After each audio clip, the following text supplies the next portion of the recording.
আসসালামু আলাইকুম। তোমাদের সবাইকে অনলাইন ক্লাসে স্বাগতম। প্রিয় অনার্স ফোর্থ ইয়ার, তোমাদের অনেকগুলি ক্লাস নিয়েছি।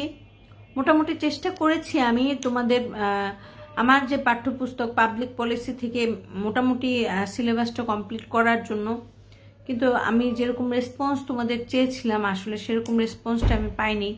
জানি না তোমরা আসলে আমার ক্লাসগুলি দিয়ে কতটুকু উপকৃত হয়েছো, বা উপকৃত না হলেও তোমরা কখনো আমাকে কমেন্টস বক্সে কমেন্টস করো না যে আমরা এই জিনিসটা বুঝি নেই। যার জন্য আমি ধরে নিচ্ছি যে তোমরা মোটামুটি পাবলিক পলিসিটা সম্পর্কে ধারণা তোমাদের আছে বা তোমরা জানো। এখন আমার কাছে মনে হইতেছে যে যেই ক্লাসগুলি আমি নিয়েছি বা যে বিষয়গুলি তোমাদের পড়িয়েছি এগুলি সব তো গ্রুপে আসি, তোমরা ইচ্ছা করলে এগুলি সবই রিকল করতে পারবা, দেখতে পারবা, বারবার পুনরায় দেখতে পারবা। তো আমার মনে হয় যে পরীক্ষা জাতীয় কিছু একটা হয়তো সামনে তোমাদের আসতেও পারে। সেই চিন্তা করেই আমি চিন্তা করতেছি যে তোমাদেরকে পাবলিক পলিসির উপরে কিছু কোশ্চেন দিয়ে দিব। আর আমার মনে হয় আর একটা কথা বলা উচিত, সেটা হচ্ছে যে তোমরা বেতন, হ্যাঁ দেখো এখন যে একটা করোনামিক সিচুয়েশন চলতেছে, সবারই কিন্তু সবকিছু চলতেছে, জীবন থেমে থাকে না একদিনও। ভালোভাবেই আমরা সবাই চেষ্টা করতেছি যে আল্লাহ যেন আমাদের সবাইকে সুস্থ রাখে, ভালো রাখে। এবং আমরাও যারা শিক্ষক সমাজ আছি আমরাও কিন্তু মোটামুটি কষ্টে সৃষ্টে জীবনযাপন করতেছি, কিন্তু আমরা চিন্তা করতেছি যে তোমরা সবাই যাতে সুস্থ থাকে, সবার সুস্বাস্থ্যতার জন্যই কিন্তু আসলে এইরকম একটা সিচুয়েশনের তৈরি হয়েছে। অনলাইন ক্লাস কার্যক্রম আমরা অব্যাহত রেখেছি। তোমরাও চেষ্টা করবা তোমাদের টাইম টু টাইম টিউশন ফিসগুলি দিয়ে দেওয়ার জন্য। অনেকেই হয়তো অনেক জমে গেছে, কারণ একটা প্রতিষ্ঠান কিন্তু, বিশেষ করে শিক্ষা প্রতিষ্ঠান কিন্তু স্টুডেন্টসদের উপরেই চলে। আর কিছু না হোক, তোমাদের একটু টিউশন ফি দেওয়ার কারণে কিন্তু অন্তত আমাদের কলেজের আমরা বাদ দিয়ে, টিচার বাদ দিয়েও অনেকগুলি কিন্তু তোমার আরো অনেকগুলি স্টাফ আসছেন যাদের মনে করো যে সংসার চালানো কিন্তু কঠিন বাবা। হ্যাঁ, সেই কারণে তোমরা চেষ্টা করবা অন্তত সবাই টিউশন ফিসটা ক্লিয়ার রাখার জন্য। সরকারও বলেছেন যে টিউশন ফিসটা যেন ক্লিয়ার রাখা হয়। যাই হোক, আমি যেটা আলোচনা করলাম এটা আমি মানবিক দিক থেকে আলোচনা করলাম, যাতে করে প্রত্যেকটা পরিবার এই বিষয়টাতে সচেতন হওয়া এবং তোমাদেরও যেন দেনা বেড়ে না যায়। কারণ করোনা চিরকাল থাকবে না, এই সিচুয়েশনগুলোর কিন্তু আসলে পরিবর্তন আসবে। তখন যেন তোমাদের পরিবারগুলো আবার অতিরিক্ত পরিমাণ বোঝার মধ্যে না পড়ে যায়। তো আসো, পাবলিক পলিসি নিয়ে আমি আজকে কোশ্চেন দিতে চাইতেছি এবং এই কোশ্চেনগুলাই আমি আসলে তোমাদের আজকে বলবো। 1 নম্বর কোশ্চেন লেখো, জননীতি বলতে কি বুঝো? জননীতির সংজ্ঞা দাও। আবারও বলছি, জননীতির সংজ্ঞা দাও। এর বৈশিষ্ট্য ও বিষয়বস্তু সম্পর্কে ধারণা দাও। 1 নম্বর কোশ্চেন, জননীতির সংজ্ঞা দাও, এর বৈশিষ্ট্য ও বিষয়বস্তু সম্পর্কে ধারণা দাও। জননীতি অধ্যয়নের গুরুত্ব আলোচনা করো। এখন এই অধ্যয়নের গুরুত্ব কিন্তু প্রয়োজনীয়তাও আসতে পারে, এটা একই কোশ্চেনের অ্যান্সার হবে, ঠিক আছে? এরপরে লিখো, নীতি বাস্তবায়নে আমলাতন্ত্র ও রাজনৈতিক দলের ভূমিকা আলোচনা করো। নীতি বাস্তবায়নে আমলাতন্ত্র ও রাজনৈতিক দলের ভূমিকা আলোচনা করো। 3 নম্বরে রাখো, নীতি গঠন কি?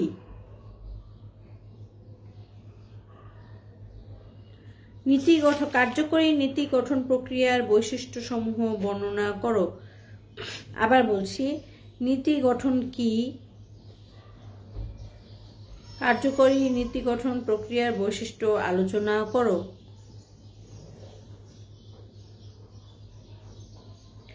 এরপরে দেখো, বাজার ব্যর্থতা কি? বাজার ব্যর্থতা কি? সরকারি নীতির উপর এর প্রভাব আলোচনা করো। একই সাথে লেখো সরকারি ও বেসরকারি অংশীদারিত্বের সুবিধা ও অসুবিধা আলোচনা করো। সরকারি ও বেসরকারি অংশীদারিত্বের সুবিধা ও অসুবিধা সমূহ আলোচনা করো। এরপরে লেখো নীতি নির্ধারণে নির্বাহী বিভাগের প্রাধান্যের কারণগুলি লিখো। আবারও বলছি, নীতি নির্ধারণে নির্বাহী বিভাগের প্রাধান্যের কারণগুলি লিখো।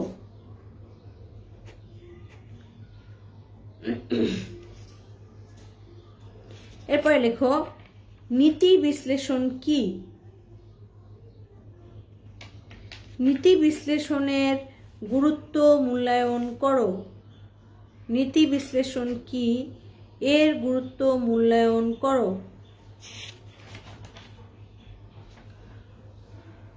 এরপরে 7 নাম্বার লিখো পরিকল্পনা কি? উত্তম পরিকল্পনার সংজ্ঞা দাও। 7 নাম্বার পরিকল্পনা কি? উত্তম পরিকল্পনার সংজ্ঞা দাও। উন্নয়নশীল দেশে পরিকল্পনা প্রণয়ন এবং বাস্তবায়নের সমস্যা সমূহ আলোচনা করো। উন্নয়নশীল দেশে পরিকল্পনা প্রণয়নের ও বাস্তবায়নের সমস্যা সমূহ আলোচনা করো। 8 নম্বরে লেখো প্রশাসনিক জবাবদিহিতা কি? প্রশাসনিক জবাবদিহিতা নিশ্চিতকরণের উপায়গুলি লিখো।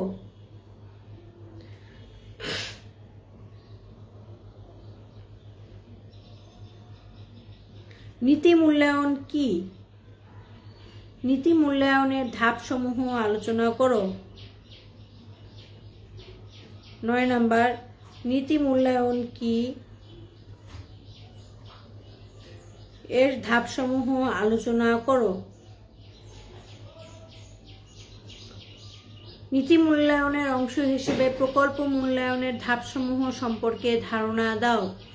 আবারও বলছি, নীতি মূল্যায়নের অংশ হিসেবে প্রকল্প মূল্যায়নের ধাপসমূহ সম্পর্কে ধারণা দাও। সিদ্ধান্ত গ্রহণ কি? উন্নয়নশীল দেশগুলিতে সিদ্ধান্ত গ্রহণের সমস্যাসমূহ চিহ্নিত করো। উন্নয়নশীল দেশসমূহ সিদ্ধান্ত গ্রহণ কি?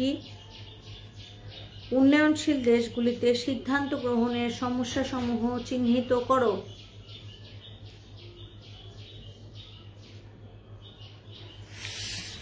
নীতি প্রণয়ন কি? নীতি প্রণয়নে প্রভাব বিস্তারকারী উপাদানের বর্ণনা দাও। নীতি প্রণয়ন কি? নীতি প্রণয়নে প্রভাব বিস্তারকারী উপাদান সমূহের বর্ণনা দাও।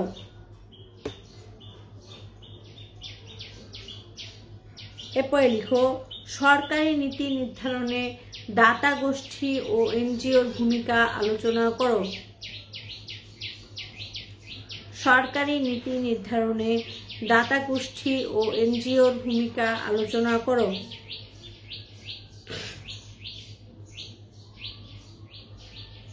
বাংলাদেশে সরকারি নীতি গঠন ও বাস্তবায়ন প্রক্রিয়ায় উন্নয়নের কৌশল সমূহ আলোচনা করো।